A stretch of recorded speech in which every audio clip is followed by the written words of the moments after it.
प्यारे बच्चों नमस्कार। आप सभी का स्वागत है हम सभी के प्यारे से YouTube channel RBG physics classes पर। और हम पढ़ रहे चैप्टर नंबर 5 जिसका नाम विद्युत धारा। और इसमें हमारा आज का टॉपिक है सेलों का संयोजन। सेलों का संयोजन मीन्स कॉम्बिनेशन ऑफ सेल। सेलों का संयोजन। तो सेलों को अपन दो प्रकार से जोड़ सकते हैं जैसे अपनी धारा के रिक्वायरमेंट के अकॉर्डिंग, कम ज्यादा चाहिए उसके अकॉर्डिंग। तो पहला है श्रेणी क्रम संयोजन। कौन सा है? श्रेणी क्रम संयोजन। और दूसरा होता है समांतर क्रम संयोजन। क्या होता है? Series combination and parallel combination. समांतर क्रम संयोजन और समांतर क्रम का दूसरा नाम होता है पार्श्व क्रम संयोजन। तो पहले लिखते हैं श्रेणी क्रम संयोजन के बारे में पूरा पढ़ते हैं, उसके बाद पढ़ेंगे समांतर क्रम को भी यहीं से कर लेंगे। तो आप हेडिंग बना लीजिए सेलों का संयोजन, उससे पहले लिखिए श्रेणी क्रम संयोजन। तो पहले आपको डायग्राम बनाता हूँ और फिर आपको दिखाता हूँ इसकी परिभाषा। तो परिभाषा दिखा दें, तो डायग्राम समझिए, बनाना बाद में, पहले डायग्राम समझिएगा। डायग्राम क्या है कि देखिए ऐसा डायग्राम है। मान लीजिए आपके पास एक सेल है, इसका मानिए प्लस माइनस, ये आपको सेल का चिन्ह होता है पता होगा, ये R1 और इसका विद्युत भाग माने थे E1। और आगे सेल जुड़ा है जैसे दूसरा प्लस माइनस, इसका विद्युत भाग माने थे E2 और इसका आंतरिक प्रतिरोध मान लेते हैं R2। और क्या किया, इस पूरे जो इसके एंड पॉइंट से उनको किसी बाह्य प्रतिरोध R से जोड़ दिया। तो ये बन गया आपका श्रेणी क्रम संयोजन। क्या होता है? सेलों का ऐसा संयोजन जिसमें एक सेल का टर्मिनल दूसरे सेल के विपरीत ध्रुवता वाले टर्मिनल से जुड़ा हो। क्या बोला मैंने?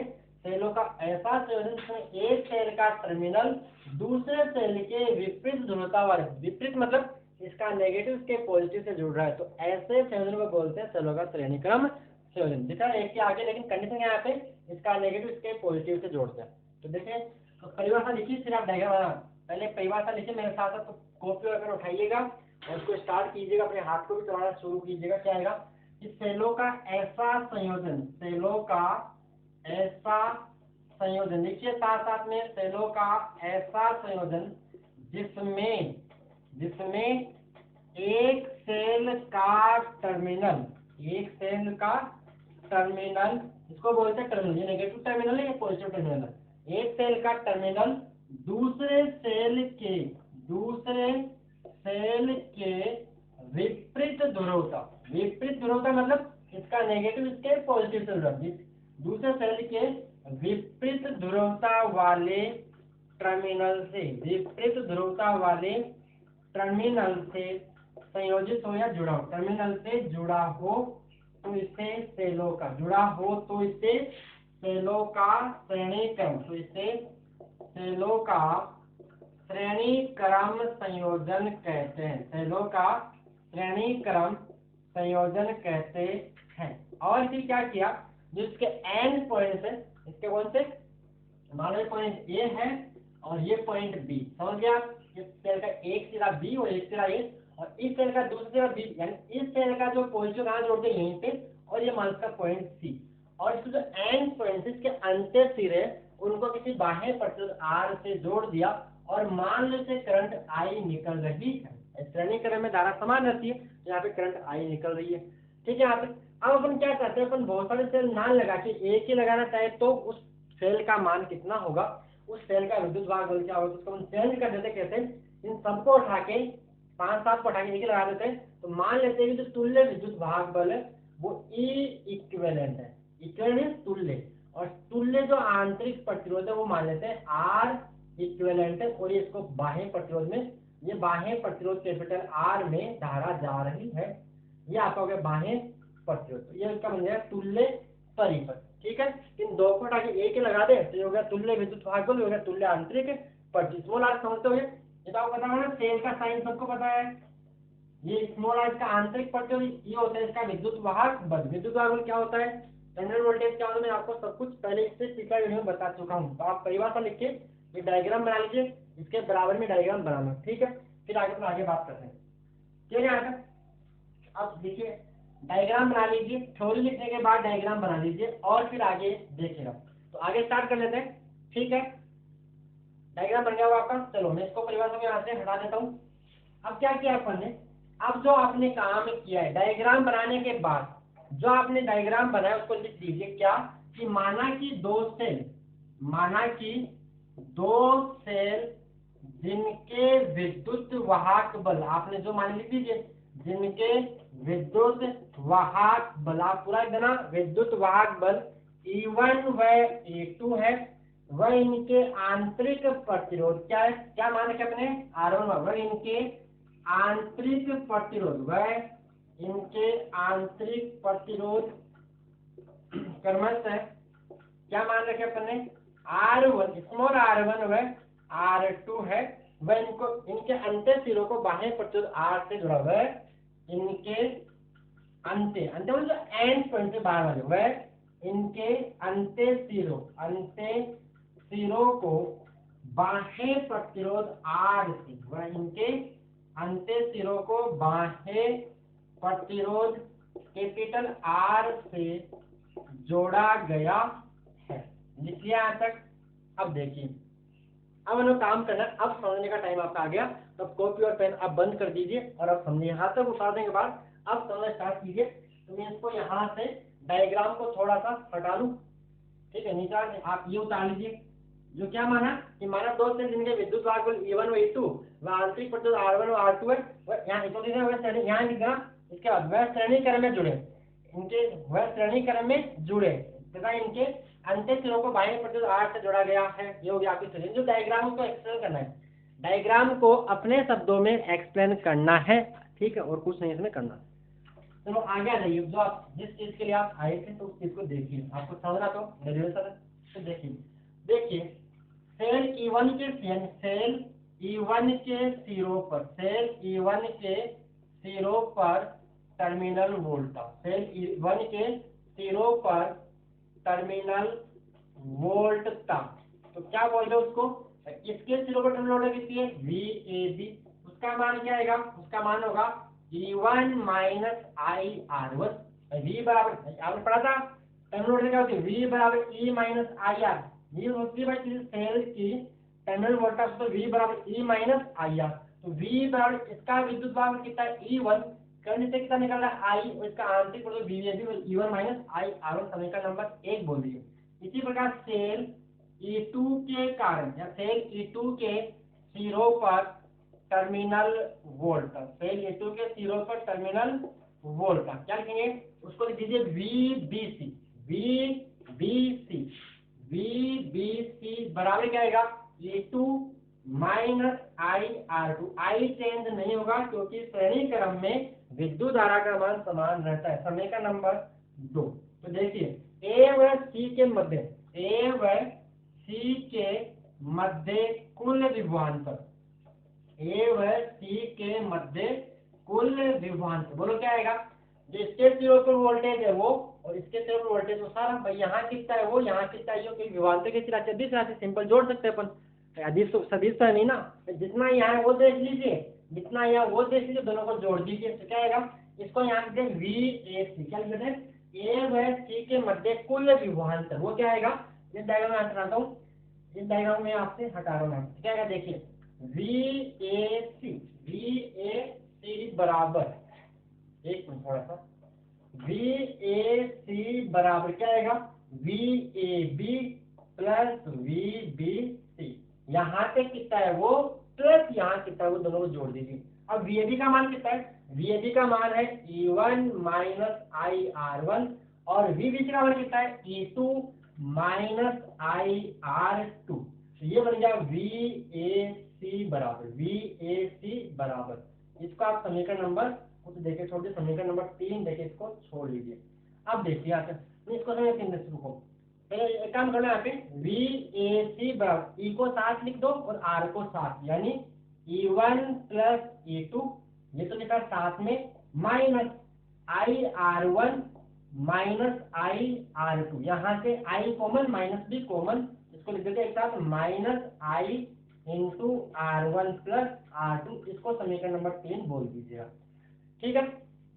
अब देखिए आपने जो यहाँ डायग्राम बनाया था कि यदि A व C के मध्य कुल विद्युत वाहक बल E इक्विवेलेंट, आपने डायग्राम बनाया था, वह कुल आंतरिक प्रतिरोध R इक्विवेलेंट, आपका तुल्य परिपथ डायग्राम देखिए, इधर वाला आपने को बना रखा है, क्या लिखेंगे, यदि A व C के मध्य कुल विद्युत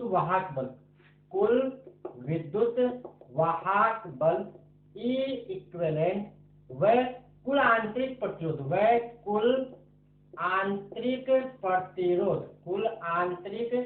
प्रतिरोध R इक्विवेलेंट है। तो क्या आएगा, तो VAC बराबर अपन क्या लिख सकते हैं, E equivalent minus I into R equivalent लिख सकते हैं ना भाई। कुल विद्युत वाहक बल माइनस I तो सेम है, और कुल आंतरिक प्रतिरोध ये इसके शिरोमणि। अगर भाई क्या इन दोनों को हटा के एक ही लगा दे, इन दोनों को हटा के एक ही लगा दे, तो उस एक का कुल विद्युत वाहक बल E इक्विवेलेंट मान ले और इसका कुल आंतरिक प्रतिरोध R इक्विवेलेंट मान ले, तो इस टाइम उसके सिरों पर टर्मिनल वोल्टेज, ये आपका डायग्राम दूसरे वाला ये वाला E इक्विवेलेंट जो हमने बना रखा डायग्राम साइड में R इक्विवेलेंट, इस टाइम कितना होगा, ये पॉइंट ए बन गया, ये पॉइंट सी लिख देना उसके अंदर, वहां ए और सी नहीं लिखा, लिख देना ए और सी, और ये आपका बाह्य प्रतिरोध कैपिटल R। इस टाइम कितना होगा, इस टाइम होगा ये वाला, इस टाइम क्या होगा, ये जो आपने इसके बराबर डायग्राम बनाया था VAC बराबर ये। इसका आप समीकरण नंबर नाम दे दीजिए कुछ भी, वहां दिया था 3, यहाँ समीकरण नंबर 4। तो करना कुछ नहीं, समीकरण 3 व 4 की तुलना करने पर, समीकरण 3 व 4 की तुलना करने पर, समीकरण 3 व समीकरण 4 की तुलना करने पर, पूरा तुलना करने पर क्या आएगा, देखिए यहाँ पर E इक्विवेलेंट और यहाँ पे E1 प्लस E2, तो देखो E इक्विवेलेंट बन जाएगा यहाँ पे E1 प्लस E2, और R इक्विवेलेंट यहाँ पे बन जाएगा, R इक्विवेलेंट आ जाएगा R1 plus R2, R1 plus R2। तो हो गया तुल्य विद्युत वाहक बल और हो गया तुल्य आंतरिक प्रतिरोध। तो यहाँ लिखना तुल्य विद्युत वाहक बल, तुल्य, एक मिनट,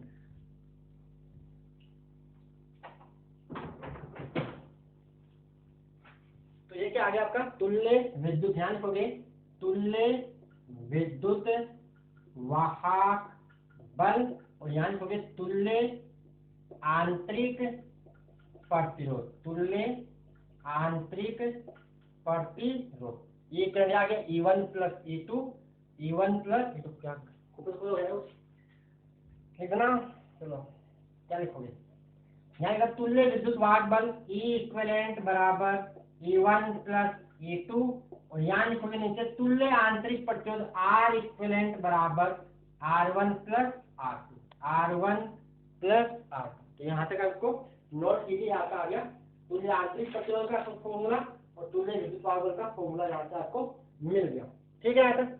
अब निकालते हैं अपन इसमें करंट का मान कितना आ गया, इसमें करंट का मान कितना आया, तो देखिए यहाँ से इसको आप समीकरण नंबर, चलो छोड़ दीजिए यहाँ तक क्लियर, इसको ऊपर चढ़ाओ, देखिए अब किसमें बाह्य प्रतिरोध R में धारा, बाह्य प्रतिरोध इस वाले में, मैं डायग्राम ऐसा रहा हूँ, कॉपी में आपको डायग्राम देखना पड़ेगा। बाह्य प्रतिरोध R में धारा कितनी होगी, बाह्य प्रतिरोध किसी ने ना, बाह्य प्रतिरोध R में धारा, तो देखिए अपन क्या कहते हैं, ओम के नियम से, ओम के नियम से क्या बोल सकते हैं, V बराबर IR। यहाँ से नोट कर लिया आपने, नहीं कर वही बैठ जाए कोई करिए, यहाँ तक नोट कर लीजिए, उसके बाद देखिए यहाँ तक आप नोट कर लीजिए, पॉज करके फिर आगे देखिए। ओम के नियम से V बराबर IR, ओम के नियम से V बराबर IR। अब देखिए ऊपर जो ब्रांच है, ऊपर जो सेल आती है ये वाली जो सेल है, और जो नीचे जो ब्रांच है, ऊपर जो आती है ये सेल और ये सेल और नीचे ये, ठीक है, नीचे यहाँ पे आंतरिक प्रतिरोध कैपिटल R, ये पॉइंट ए, ये पॉइंट सी। तो जो विभवांतर VAC का होगा वही विभवांतर यहाँ होगा, क्योंकि ये ब्रांच पूरी के साथ समांतर क्रम में, और समांतर क्रम में विभवांतर क्या रहता है, सेम। तो V बराबर क्या आएगा IR, यानी अपन बोल सकते हैं VAC बराबर V बराबर IR बोल सकते हैं। तो हम क्या करेंगे यहाँ से, ये बन जाएगा मतलब क्या,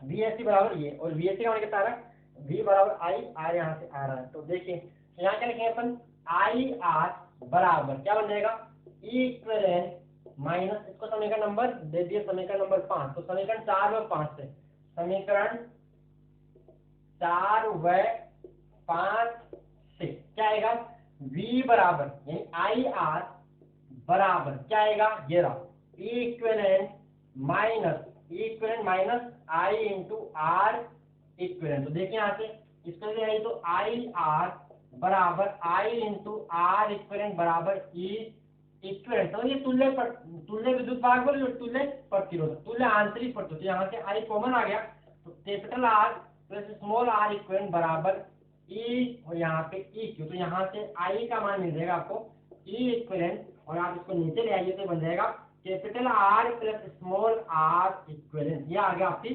बाह्य प्रतिरोध में धारा का मान, बाह्य प्रतिरोध में धारा का मान। ठीक है यहाँ तक? ओके, ये लिख लिया होगा आपने। अब ये लिखिए, और इसको मैं यहाँ से हटा रहा हूँ। हुआ क्या, श्रेणी क्रम में कुल विद्युत भाग में निकाला तो सबको जोड़ लीजिए, यानी 2 तक का 2 से जोड़ो। अगर मान लो 3 तक आए तो 3 तक जोड़ लो, 4 तक आए 4 तक जोड़ दो, 5 तक आए 5 तक जोड़ लीजिए। श्रेणी क्रम में कुल विद्युत भाग बल अलग अलग सेलों के विद्युत भाग बलों के योग के बराबर होता है, और इसी प्रकार कुल आंतरिक प्रतिरोध अलग अलग सेलों के आंतरिक प्रतिरोध के योग के बराबर होता है। अब मान लो यही तरीके से एन सेलों जिनके विद्युत भाग बल E1 E2 dash dash En है, तो कुल विद्युत भाग बल क्या आएगा, देखिए आगे देखिए। ये यहाँ तक इसको हटाया, यहाँ से जुड़ता है, देखिए आपने जुड़ेगा और यहाँ भी जुड़ेगा, विद्युत भाग बल जुड़ता है और आंतरिक प्रतिरोध भी जुड़ता है। अब क्या लिखेंगे, यदि एन सेल जिनके विद्युत भाग बल, यदि ये बता लीजिए आप, यहाँ से नोट कर लीजिए, ठीक है। यदि एन सेल जिनके विद्युत भाग बल E1, E2 dash dash En है, श्रेणी क्रम में जुड़े तो तुल्य विद्युत भाग बल या कुल विद्युत भाग बल लिखिए। यदि एन सेल जिनके विद्युत वाहक बल क्या मान लेते हैं, E1, E2 dash dash En है, वह आंतरिक प्रतिरोध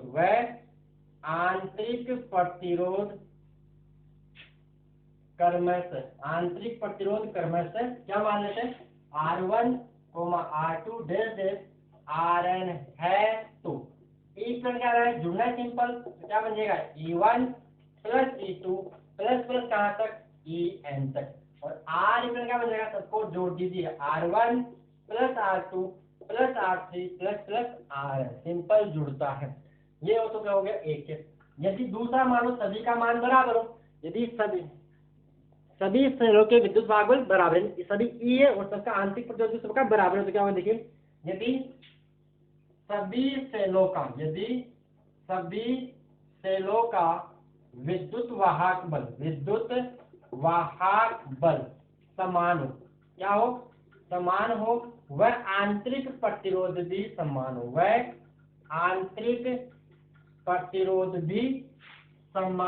हो, मतलब क्या हुआ इसका मतलब ये हुआ कि E1 बराबर E2 बराबर E3, जितने भी सारे बराबर डेढ़ डेढ़ बराबर En, और मान लो कि वो E के बराबर, ऐसा मान लिया मैंने, और मान लेते हैं R1 बराबर R2 बराबर R3 बराबर Rn, और मान लो कि वो स्मॉल r के बराबर। देखिए तो इक्वेशन क्या है यहाँ पे, E plus E plus E plus E plus कितनी बार, n बार, कितनी बार आएगा, n बार। इक्वेशन क्या बन जाएगा, इस टाइम देखो n बार जोड़ना यानी n से गुणा करना, ये आपको पता होगा पहले से भी, श्रेणी क्रम का आपने वो पढ़ा हुआ, मतलब कोई किसका प्रतिरोध, वहां जैसे 2 को 2 बार जोड़ना यानी 2 से गुणा करना, 2 को 3 बार जोड़ना यानी 3 से गुणा करना। तो यहाँ पे कितनी बार लगेगी, ये बन जाएगा n, ये आ गया आपका तुल्य विद्युत भाग बल, कुल विद्युत भाग बल। और इसी प्रकार आपका R इक्वल क्या बन जाएगा, R प्लस R प्लस कितनी बार,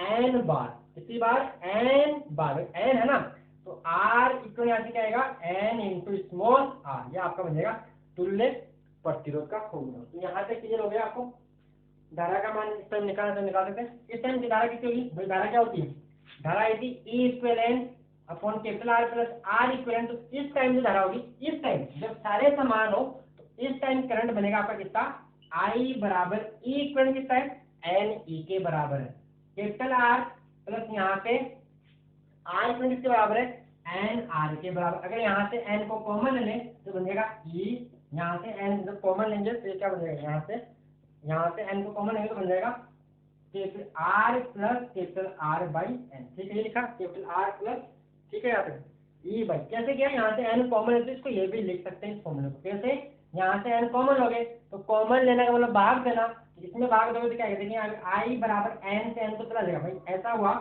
एन ई, यहाँ से एन को अपने कॉमन लिया तो यहाँ पे आर में तो भाग दिया, और यहाँ जब भाग दो तो यहाँ एन से एन कट जाएगा, सिंपल कॉमन लिया और आपको कॉमन आता है। क्या किया है मैंने, नीचे से एन कॉमन लेने के बाद तुम ये भी लिख सकता हूँ E upon R plus capital R by N. इस टाइम ये करंट, इस टाइम जब सारे बराबर हो तो करंट का मान ये होगा। तो ये था आपका श्रेणी क्रम। अब इसमें एक चीज और है कि अपन जो सूत्र बनाया उसमें ऐसा किया था, इसका नेगेटिव दूसरे के पॉजिटिव से जुड़ा था। अगर मान लो दोनों की पोलैरिटी रिवर्स कर दे, मतलब दोनों की ध्रुवता को उल्ट दिया जाए तो क्या होगा, ये बन जाएगा E1 माइनस E2। और ध्यान रखना बड़े में से छोटे को घटाना, बड़े वाले में से छोटे को घटाना। तो आगे लिखिए नेक्स्ट, यहाँ तक नोट करने वाली तो एक, यदि सेलों की ध्रुवता को उलट दिया जाए मतलब जैसे पहले माइनस के साथ प्लस था, अब माइनस माइनस जुड़े हो या फिर प्लस प्लस जुड़े हो तो क्या होगा। तो नेक्स्ट लिखिए, यदि सेलों की ध्रुवता को उलट दिया जाए, यहाँ तक तो कोर्स से आपको नोट करना होता है क्योंकि बहुत थोड़ा सा छोटा है। यदि सेलों की ध्रुवता को उलट दिया जाए मीन्स पलट दिया जाए तो क्या होगा, तो कुछ नहीं होगा, साइन में फर्क पड़ जाएगा, बाकी प्रतिरोध में कोई फर्क नहीं पड़ेगा, प्रतिरोध तो हमेशा जुड़ेगा। कौन से फॉर्मूले से, सिंपल श्रेणी क्रम वाले फॉर्मूले से जुड़ जाएगा। तो देखिए आगे लिखिए, यदि सेलों की ध्रुवता को उलट दिया जाए, यदि सेलों की ध्रुवता को उलट दिया जाए, उलट दिया जाए या पलट दिया जाए या रिवर्स कर दिया जाए, जो भी आप समझो, जैसे कि आप बोलो, बात मतलब का मतलब ये तो क्या बन जाएगा, ई इक्विवेलेंट बन जाएगा E1 माइनस E2। मैं दो के लिए बता रहा हूँ, समझ गया ना। जैसे मान लो पहले आपने क्या किया था, इसके साथ दूसरा ये प्लस ही जोड़ रखा था, क्या जोड़ रखा था, अब क्या किया माइनस जोड़, ऐसे जोड़ दिया, ये आ गया, ये हो गया E1। मान लो ये E1 है और मान लो ये E2 और ये बाह्य प्रतिरोध R से ही इसको जोड़ रखा अपन ने, ये कैपिटल R। इस टाइम ये R1 मान लो, ये R2। इस टाइम क्या हुआ E1 माइनस E2, जबकि R इक्विवेलेंट में कोई फर्क नहीं पड़ेगा, प्रतिरोध सिंपल जुड़ जाएगा R1 प्लस R2। यहाँ पे क्या है, अपन ऐसा माना कि E1 का मान E2 से बड़ा है, इन बड़े में छोटे को घटाना। ये हो गया आपका श्रेणी क्रम संयोजन। आगे बात करते हैं समांतर क्रम संयोजन की, आप यहाँ तक इसको नोट कर लीजिएगा। नेक्स्ट समांतर क्रम संयोजन,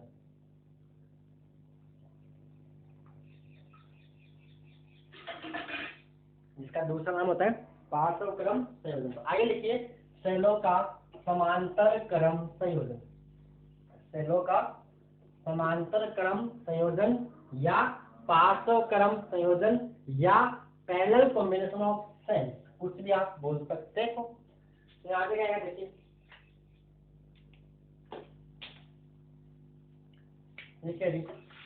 सेलों का समांतर क्रम संयोजन। तो पहले आप डायग्राम समझिए, उसके बाद परिभाषा लिखना। देखिए डायग्राम कैसा बनेगा कि देखिए यहाँ पे ये एक सेल मान लो, पहला सेल है जिसको बोलते हैं E1, इसका विद्युत मान लेते हैं E1 और इसका आंतरिक प्रतिरोध मान लेते हैं R1, और एक कोई दूसरा सेल और है जो इसके बराबर में जुड़ा हुआ है, मान लो इसका विद्युत भाग बोलते हैं E2 और इसका आंतरिक प्रतिरोध मान लेते हैं R2। कितना मान लिया R2, और क्या किया, इनको किसी बाह्य प्रतिरोध R से जोड़ दिया, किसी बाह्य प्रतिरोध R से जोड़ दिया। तो देखिए हम क्या देखें यहाँ पे, इसका पॉजिटिव और इसका नेगेटिव, ये इसका नेगेटिव, इसका विद्युत E1 मान लिया, इसका E2 मान लिया, इसका आंतरिक प्रतिरोध R1 और इसका इंटरनल रेजिस्टेंस आंतरिक प्रतिरोध R2 मान लिया। और मान लो ये पॉइंट A है और ये पॉइंट B है, और मान लो इस तरह से करंट I1 बाहर निकल रहा है और इस तरह से करंट I2 बाहर निकल रहा है। तो क्या हो गया, इस सेलों का ऐसा संयोजन जिसमें समान ध्रुवता सेलों का ऐसा संयोजन, सेलों का ऐसा जिसमें जुड़े गए सेलों के समान ध्रुवता वाले सभी टर्मिनल एक बिंदु से, जबकि विपरीत ध्रुवता वाले सभी टर्मिनल दूसरे बिंदु से जुड़े हो, दूसरे बिंदु से देखा है प्लस प्लस के साथ जुड़ रहा है और माइनस माइनस के साथ जुड़ रहा है। तो ऐसे सेलों को बोलते हैं सेलों का समांतर क्रम संयोजन। फिर अपन क्या चाहते हैं, फिर वही चाहते हैं कि अपन इन दो को ना लगा के एक से लगाना चाहते हैं, यानी इसका तुल्य परिपथ कैसा बनेगा, इन सभी को हटाने के बाद जो कुल आएगा कितना आएगा, तो वह आएगा, मान लेते जो एक सेल होगा उसका विद्युत वाहक बल अपन मान लेते हैं E इक्विवेलेंट। तो क्या बनेगा देखिए, यहाँ पे बन जाएगा, मान लेते हैं ये प्लस और ये माइनस, और ये इसका आंतरिक प्रतिरोध मान लेते हैं कुल R इक्विवेलेंट इसको बोलते हैं ई इक्विवेलेंट, और ये वही बाह्य प्रतिरोध आपका कैपिटल आर। ये इसका बन गया तुल्य परिपथ। तो चलिए लिखते हैं इसकी परिभाषा, डायग्राम बाद में बनाना आप।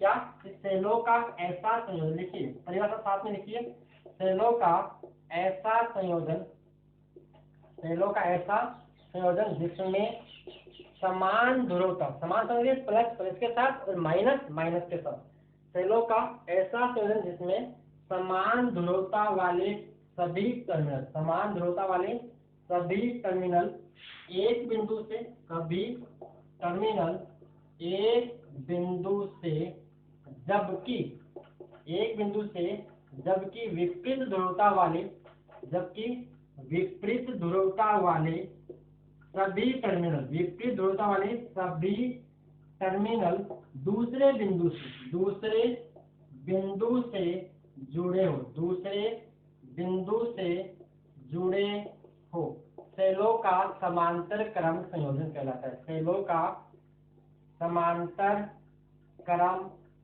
संयोजन कहलाता है। तो ये होगी इसकी परिभाषा। क्या समझ में आई कि नहीं? सेलों का ऐसा संयोजन जिसमें समान ध्रुवता सभी टर्मिनल एक बिंदु से जुड़े हैं। कहाँ जुड़ा है? यहाँ जुड़ा है। प्लस इसका प्लस भी यहाँ जुड़ा, इसका प्लस भी यहाँ जुड़ा है। सेलों का ऐसा संयोजन जिसमें समान ध्रुवता वाले सभी टर्मिनल एक बिंदु से, जबकि विपरीत ध्रुवता वाले सभी टर्मिनल दूसरे बिंदु से, या दूसरा बिंदु से जुड़े हो, तो इसको सेलों का समांतर क्रम संयोजन कहते हैं।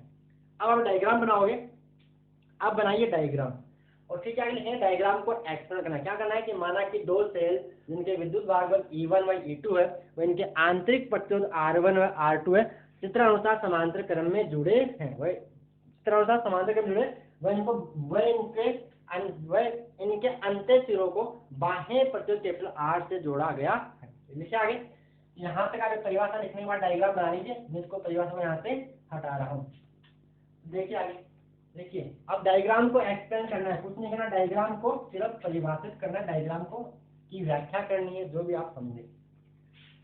तो देखिए, माना कि क्या लिखोगे? माना कि दो सेल, डायग्राम के बाद, डायग्राम बनाने के बाद, माना कि दो सेल जिनके विद्युत वाहक बल, जिनके विद्युत वाहक बल E1 व E2 व आंतरिक प्रतिरोध, व आंतरिक प्रतिरोध क्रमशः, क्या मान रखा आपने? आंतरिक प्रतिरोध क्रमशः R1 व R2 है, तथा चित्रानुसार समान, ऐसा चित्रानुसार स्वरूप R1 व R2 है, वह समांतर क्रम में संयोजित है, वह समांतर क्रम में संयोजित है, तथा इनके अंत्य सिरों को है, तथा इनके अंत्य सिरों, मतलब जो आपके बाह्य पॉइंट, एंड पॉइंट है, उनको कहाँ से? बाह्य प्रतिरोध कैपिटल R से जोड़ रखा है, तथा इनके अंत्य सिरों, अंत्य मतलब एंड पॉइंट, अंत्य सिरों को बाह्य प्रतिरोध, अंत्य सिरों को बाह्य प्रतिरोध कैपिटल R से जोड़ा गया है। ठीक है। अब वही सेल E1 के कारण, इसको मैं E1 बोल रहा हूँ, इसको E2 बोल रहा हूँ, सेल को ना, तो सेल E1 के कारण टर्मिनल वोल्टेज, सेल E1 के कारण टर्मिनल वोल्टेज, ये आप डायग्राम बना लीजिए, मैं इसको उठा दूंगा यहाँ से, और ये डायग्राम जब बोलूंगा तो आप इसको डायग्राम को में देखोगे, तो ये काम आएगा एक बार थोड़ा सा। अब देखिए आगे से, तो सेल E1 के कारण टर्मिनल वोल्टेज, सेल E1 के कारण टर्मिनल वोल्टेज कितना होगा? सेल E1 के क्या होगा बताइए? तो इसको अपन बोल देते हैं, क्या बोलते हैं? इसको बोल देते हैं अपन VE1 बोलते हैं। क्या बोलते हैं? VE1। तो ये क्या आएगा? E1 minus I1 R1, I1 R1 बोल सकते हैं, E1 माइनस I1 R1। भाई यहाँ पे देखो करंट सेम नहीं होगा, क्योंकि करंट ये दोनों किसमें? समांतर में, और समांतर में करंट सेम नहीं होता है। ये होगा V1 E1 minus I R1। अब यहाँ से काम करना है, यहाँ से अपन I1 का मान निकाल, किसका मान निकाल देंगे? यहाँ से I1 का मान निकाल लेते। देखिए यहाँ पे क्या करो आप, I1 किधर जाएगा? ये बन जाएगा I1 R1 में, इसको इधर ले गया, बराबर बचा E1 माइनस VE1। कोई डाउट इसके अंदर? I1 R1 इधर ले आया, E1 यहीं पे था, और इसको इधर ले आया, तो क्या बन गया? माइनस। तो यहाँ से I1 का मान अपने को मिल जाएगा, क्या मिलेगा? E1 माइनस VE1 अपॉन नीचे क्या आएगा R1, समीकरण नंबर 1 बोल दीजिए, समीकरण नंबर 1 बोल दीजिए। ठीक है, यहाँ पे समीकरण नंबर ये हो गया सेल E1 के कारण या सेल E1 के सिरों पर, सेल E1 के सिरों पर टर्मिनल वोल्ट, समीकरण नंबर 1, यानी यहाँ से अपने I1 का मान निकाल लिया। ठीक है, अब मैं यहाँ से इसको उठा रहा हूँ डायग्राम को भी, और इस परिभाषा ये यहाँ तक आप छाप लीजिएगा अच्छी तरह से। ठीक है, चलो आगे। अब देखिए सेल E2 के सिरों पर टर्मिनल वोल्ट, सेल E2 के सिरों पर, यहाँ इसके बाद सेल E2 के सिरों, इसको बोला अपन ने E1, इसको बोला अपन ने सेल E2, सेल E2 के सिरों पर टर्मिनल वोल्ट, टर्मिनल वोल्ट था, तो कितनी होगी वही सेम कंसेप्ट, इसको बोल दो VE2, V मतलब टर्मिनल वोल्ट था किसके सिरों पर, E2 के सिरों पर, क्या आएगा E2 minus I2 R2, E2 यहाँ पे करंट कितना I2, यहाँ से भी हमने किसका मान निकालना है I2 का मान ही निकालना, क्या आएगा देखिए, ये बन जाएगा I2 का इधर ले आए तो बन जाएगा I2 R2 बराबर E2 माइनस VE2, और यहाँ से I2 का मान मिला अपने को E2 माइनस VE2 अपॉन नीचे आ जाएगा R2, समीकरण नंबर 2 बोल के इसको छोड़ दीजिएगा। अब देखिए मैं संधि बिंदु ए को देखूं, जंक्शन ए को देखो, तो यहाँ से करंट कितना आ रहा है I1 आ रहा है, यहाँ से करंट कितना आ रहा है I2, तो यहाँ जाके तो ये क्या बन जाएगा I1 प्लस I2 बन जाएगा, क्या बन जाएगा I1 प्लस I2 बन जाएगा। तो मान लेते हैं यहाँ से तो ओवरऑल करंट निकला वो I निकला, कितना निकला I। तो देखिए संधि इसको बोलते हैं जंक्शन, जैसे किरचॉफ का प्रथम नियम है, आप इसको यूं समझिए, अभी यहाँ से करंट I1 आया, यहाँ से करंट I2 आया, यहाँ पे मिलके I1 प्लस I2 बन गया, उस I1 प्लस I2 को I बोल देते हैं। देखिए संधि बिंदु ए पर, संधि बिंदु ए पर, कैपिटल ए पर I बराबर I1 प्लस I2, समीकरण नंबर 3, समीकरण नंबर 3 इसको बोल दीजिए। यहाँ पे कोई डाउट? अब क्या करना है, समीकरण 1, समीकरण 2 व समीकरण 3, इसको हम रोमन लगा के 2 समीकरण 2 समीकरण 3, समीकरण 1 समीकरण 2 व समीकरण 3 से क्या करना है, समीकरण 1 से I1 का मान यहाँ रखना है, समीकरण 2 से I2 का मान यहाँ रखना है, और बराबर क्या आ जाएगा पर I आ जाएगा। देखिए आप क्या कहेंगे, समीकरण 1 2 व 3 से, समीकरण 1 2 व 3 से क्या बनेगा, ये बन जाएगा I बराबर क्या आएगा यहाँ पे E1 minus VE1 upon R1 plus I2 के लिए क्या आएगा E2 minus VE2 upon R2। तो क्या करना अपने को, यहाँ पे इसको अपन ऐसा लिख सकते हैं, देखिए E1 बटा R1 माइनस VE1 बटा R1 प्लस E2 बटा R2 माइनस VE2 बटा R2 लिख सकते हैं।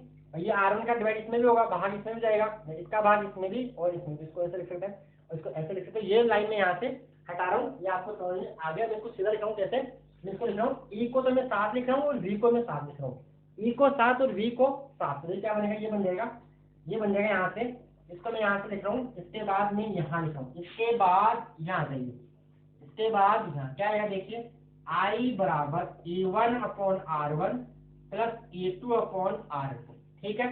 और फिर यहाँ से देखिए ये क्या आएगा, माइनस आ गया कॉमन, तो VE1 प्लस VE2 अपॉन नीचे क्या आएगा, इसके नीचे तो R1 आएगा, यानी R1 और इसके नीचे आएगा R2, ठीक है। यहाँ पे ये बन गया। अब देखिए यहाँ पे काम की बात, यहाँ तक ये आपने नोट कर लिया होगा, इसके बाद ये है और इसके बाद ये है, ठीक है। चलिए ये नोट नहीं किया तो देखिए, उसके बाद ये था, उसके बाद ये, के बाद ये। अब देखिए आगे, अगर ध्यान से देखें तो VE1 बराबर VE2, VE1 बराबर क्या है VE2, और उसको अपन क्या बोलते हैं VAB बोल देते हैं, क्या बोलते हैं VAB। क्यों बराबर है, क्योंकि ये दोनों किसमें, ये वाला ये पूरी ब्रांच इसके समांतर क्रम में, और समांतर क्रम में विभवांतर समान रहता है, इन जितना पोटेंशियल डिफरेंस यहाँ होगा उतना ही यहाँ होगा, इसलिए इसको लिख सकते हैं। तो अपने VA1 यानी VE1 बराबर VA2 बराबर VAB लिख सकते हैं। तो यहाँ से फिर से VAB कॉमन आ जाएगा, क्या बनेगा देखिए I बराबर ये बन जाएगा E1 upon R1 plus E2 upon R2, ऐसा करके यहाँ पे एलसीएम भी ले लेते हैं, E2 अपॉन R2 यहाँ देखिए, यहाँ भी आप वी ए बी लिखोगे तो लिख देते हैं वी ए बी अपॉन नीचे R1 plus V A B upon नीचे R2। अब यहाँ से वी ए बी कॉमन आ जाएगा तो देखिए बन जाएगा, ये उतार लीजिए इसके बाद इसको हटा दो, डायग्राम को भी अब तो हटा सकते हैं।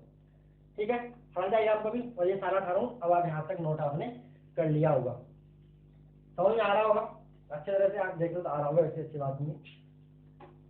अब देखिए यहाँ पे क्या बन जाएगा, इसके बाद में कान ये ले जाएगा, तो ये बन जाएगा यहाँ से। देखिए यहाँ ये भी कॉमन आगे क्या होना, आई बराबर क्या बनेगा E1 upon R1 plus E2 upon R2। यहाँ से वी ए बी कॉमन आ गया तो माइनस वी ए बी आपने कॉमन ले लिया, तो बचा क्या, बचा अंदर 1 upon R1 plus 1 upon R2। अब ऐसा करते हैं अपन, इसको इधर ले आते हैं, यहाँ पे लगो एलसीएम है, क्या बन जाएगा देखिए आई बराबर लो एलसीएम क्या आएगा E1 R2 plus E2 R1 और नीचे बनेगा R1 R2। मैंने कुछ नहीं किया, यहाँ एलसीएम लिया तो आज ये इससे मल्टीप्लाई होगा, ये इससे और नीचे दोनों को मल्टीप्लाई और कर दिया, और माइनस यहाँ पे वी ए बी अंदर क्या आएगा R1 R2 plus R1 R1 plus R2 और नीचे क्या आएगा R1 R2 आएगा। अब उठा के इसको इधर ले आइए तो क्या बन जाएगा, ये बन जाएगा वी ए बी इंटू में R1 प्लस R2 और नीचे R1 R2। मैंने कुछ नहीं किया, इस टर्म को उठा के लेफ्ट में उठा के ले आया। इधर क्या बचा, इधर बचा E1 R2 plus E2 R1 upon नीचे R1 R2, और ये I को इधर लेके तो माइनस का I बन जाएगा, माइनस का I बन जाएगा।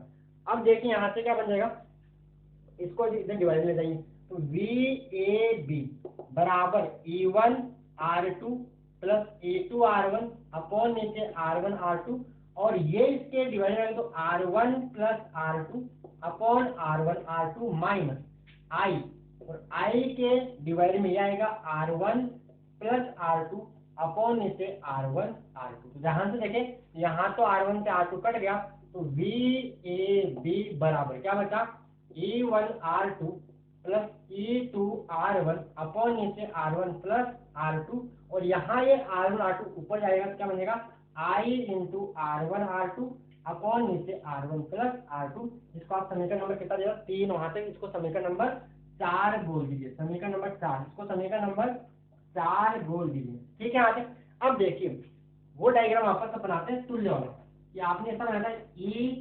इक्विवेलेंट, इसको आपने बोला था E इक्विवेलेंट, इसका मतलब R इक्विवेलेंट, इस पॉइंट को A, इस पॉइंट को B, और यहाँ पे आपका था बाह्य प्रतिरोध R। यदि A व B के मध्य, यदि A व B के मध्य, इसके बाद मैं लिख रहा हूँ यहाँ क्या लिखूंगा, यदि A व कैपिटल A व B के मध्य कुल विद्युत वाहक बल या तुल्य विद्युत वाहक बल इक्विवेलेंट है, वह तुल्य आंतरिक प्रतिरोध, वह तुल्य आंतरिक प्रतिरोध क्या मान लेते हैं, तुल्य आंतरिक प्रतिरोध R इक्विवेलेंट है, तो क्या आएगा देखिए बन जाएगा वी ए बी बराबर E equivalent minus I into R equivalent. इसको आप बोलिए समीकरण नंबर 5, समझ आएगा। अब देखिए यहाँ से वी ए बी बराबर, ये अपन बोल सकते हैं कि अगर ए और बी के बीच में कुल विद्युत वाहक बल इक्विवेलेंट है, तो कुल आंतरिक प्रतिरोध R इक्विवेलेंट है, तो यहाँ से ये आ रहा है वी ए बी का मान, और यहाँ से वी ए बी का मान ये आ रहा है। समीकरण 4 और समीकरण 5 के आपको क्या करना है, कंपेरिजन करना है। आप ये नोट कर लिया होगा है ना, उसके बाद जब सब कुछ साफ करने वाला ये था, उसके बाद ये, तो आप इसको नोट कर लीजिएगा, उसके बाद वो है, ठीक है ओके। अब देखिए आगे, बोर्ड अभी छोटा चेंज करेंगे जल्दी, आपका रेस्पॉन्स अच्छा चाहिए। अब देखिए क्या बन जाएगा, तो वी समीकरण 4 व 5 की, समीकरण 4 व 5 की तुलना करने पर, ऑन कंपेरिजन इक्वेशन 4 एंड 5, समीकरण 4 और 5 की तुलना करने पर क्या बन जाएगा, तुलना करने पर, यहाँ तुलना करने पर देखिए क्या बन जाएगा, तो क्या बनेगा देखिए E इक्विवेलेंट बराबर क्या बना, E इक्विवेलेंट बराबर मिला, E इक्विवेलेंट बराबर तुल्य विद्युत वाहक बल का फॉर्मूला है। देखिए यहाँ पर इक्विवेलेंट ये है, और यहाँ पर इसकी जगह ये आ रहा है, इनटू में I तो आ ही रहा है, यहाँ पे इनटू में I तो आ ही रहा ना, तो ई इक्विवेलेंट क्या बन गया, E1R2 प्लस E2R1 अपॉन ये क्या आएगा, R1 प्लस R2। यह आ गया तुल्य विद्युत वाहक बल। समीकरण नंबर 6 बोल के छोड़ दीजिए। वह तुल्य आंतरिक प्रतिरोध, वह तुल्य आंतरिक प्रतिरोध यानी आर इक्विवेलेंट क्या बन जाएगा, यह आएगा R1 R2 upon R1 plus R2। Formula वही आ गया कि जब दो प्रतिरोध समांतर क्रम में जुड़े होते थे तो तुल्य प्रतिरोध निकालने का फॉर्मूला आता था, ऊपर दोनों को मल्टीप्लाई कीजिए और नीचे दोनों को ऐड कीजिए, यानी R1 R2, यानी वही आपका समांतर क्रम वाला फॉर्मूला आ गया। इसको आप समीकरण नंबर 7 लेके छोड़ दीजिए। तो आपका 2 के लिए था, ये किसके लिए था, 2 के लिए। इसको अपन जनरलाइज करते हैं। इसको करते हैं जनरलाइज का व्यापक गेम, मान लो n हो तो क्या होगा। तो देखिए आगे यहाँ तक पॉज करके यहाँ तक नोट कर लीजिए, अब उसके बाद आगे फिर देखिए, ठीक है। यहाँ तक ओके।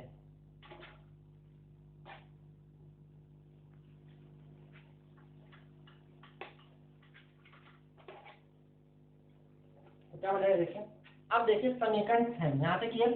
समीकरण 6 में समीकरण 7 का भाग दो कुछ बनेगा। समीकरण 6 में समीकरण 7 का, समीकरण 6 में समीकरण 7 का भाग देने पर क्या बना देखिए, ई इक्विवेलेंट अपॉन नीचे आर इक्विवेलेंट बराबर, यहाँ क्या आएगा, यह आएगा E1R2 plus E2R1 upon R1 plus R2 और नीचे क्या है R1R2 upon R1 plus R2। दो के लिए याद कैसे करना है, ऊपर 1 के साथ 2 आता है, 2 के साथ 1 आता है और नीचे दोनों प्रतिरोधों का योग।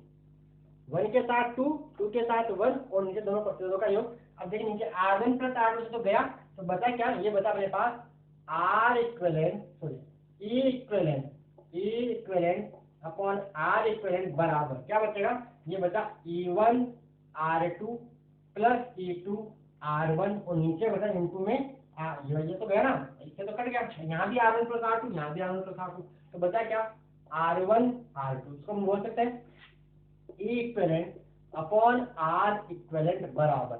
अब देखिए इसका डिवाइड इसमें भी होगा, E1R2 बटा R1 R2 प्लस E2R1 बटा R1 R2। तो यहाँ से क्या हो जाएगा, R2 से R2 गया, R1 से R1 गया, तो बचा क्या E इक्विवेलेंट बटा R इक्विवेलेंट बराबर E1 बटा R1 प्लस E2 बटा R2।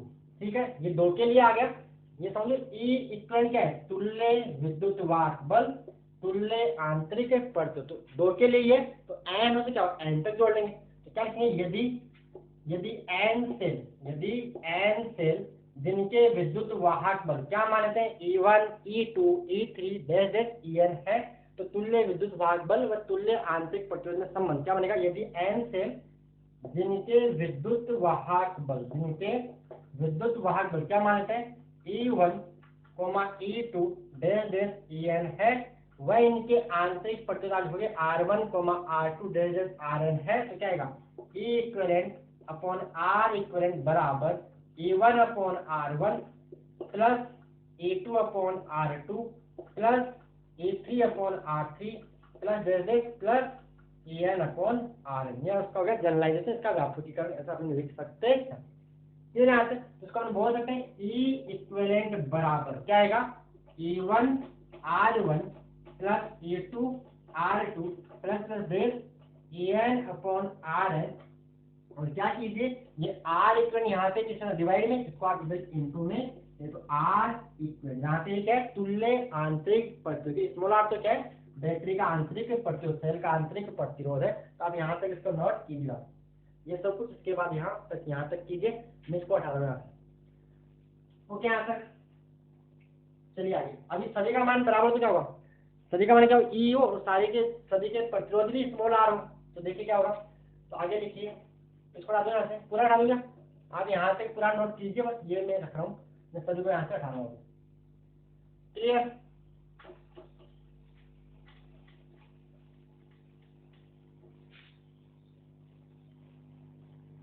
तो देखिए क्या लिखेंगे, यदि n सेल जिनके सभी के विद्युत वाहक समान हो, सभी का आंतरिक प्रतिरोध समान हो और समांतर क्रम में जुड़े हैं, तो क्या लिखेंगे, लिखिए यदि n सेल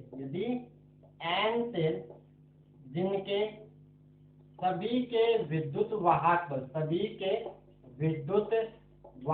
बल समान हो, वह आंतरिक प्रतिरोध में समान हो, वह आंतरिक प्रतिरोध भी समान हो, वह आंतरिक प्रतिरोध भी समान हो। मतलब क्या हुआ, E1 बराबर E2 बराबर E3 बराबर सारे बराबर En बराबर सारे मान लो E के बराबर, सभी को किसके मान बराबर मान लो, सभी का E है।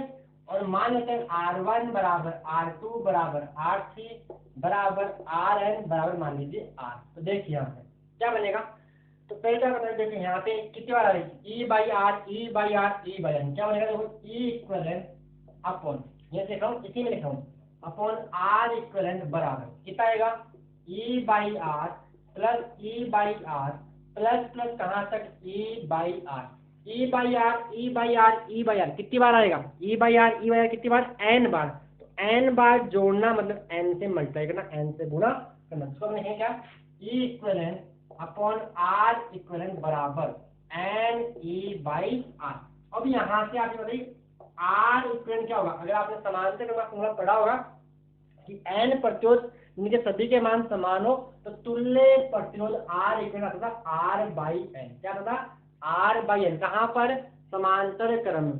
यदि समांतर क्रम में सभी प्रतिरोधों का मान बराबर हो, ठीक है, और वो N प्रतिरोध तुल्य प्रतिरोध आता R बाई एन, तो यहाँ पे यह R इक्वल होगा R बाई एन। तो देखिए यहाँ से E इक्वलेंट बराबर क्या बनेगा, N E by R N2 में R इक्वलेंट, जैसे ये इधर जाके गुणा में जाएगा, और R इक्वलेंट का मान क्या है, N E by R N2 में आएगा R बाई N। अब देखिए N से N कैंसिल, R से R कैंसिल, तो क्या हो गया, आपने नोट कर लिया होगा यहाँ तक, तो क्या हुआ, E इक्वलेंट क्या आ गया, E इक्वलेंट E ही आ गया, E इक्वलेंट E ही आ गया, कोई फर्क नहीं पड़ा कि अगर समांतर क्रम में सभी सेलों का विद्युत भागफल समान हो तो कुल भी E होगा, E के बराबर, उसमें कोई भी चेंज नहीं होगा। यह होगा आपका समांतर क्रम का सारा डेरिवेशन मैंने आपको करवा दिया, ठीक है।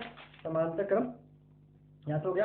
अगर आपको धारा निकालनी है तो धारा मैंने आपको बताई नहीं थी, अगर इसमें धारा निकालनी हो बाह्य प्रतिरोध में धारा, तो वो क्या है, I बराबर E equivalent upon R plus R equivalent, ठीक है। अगर बाह्य प्रतिरोध में आपको धारा कितनी आएगी, कुल विद्युत भागबल बटा कुल प्रतिरोध, तो कुल विद्युत भागबल जो है वो नीचे कुल प्रतिरोध किसका, बैटरी का कुल, और प्लस में बाह्य प्रतिरोध, क्योंकि बैटरी का प्रतिरोध या सेल का प्रतिरोध हमेशा बाह्य प्रतिरोध के सरणीकरण में होता है और वो जुड़ेगा यहाँ पे, ठीक है।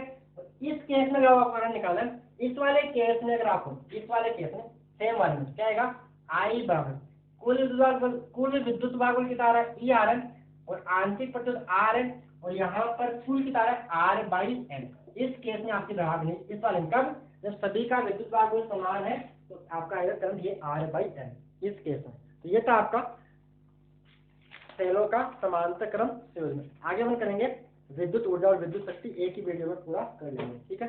उसके बाद आगे करेंगे न्यूमेरिकल पिछले वाले, और फिर स्टार्ट करेंगे चैप्टर 6 जो भी है, ठीक है। इस वीडियो में इतना ही। अगर वीडियो अच्छा लगे तो वीडियो को लाइक कीजिए और चैनल को सब्सक्राइब कर लीजिए।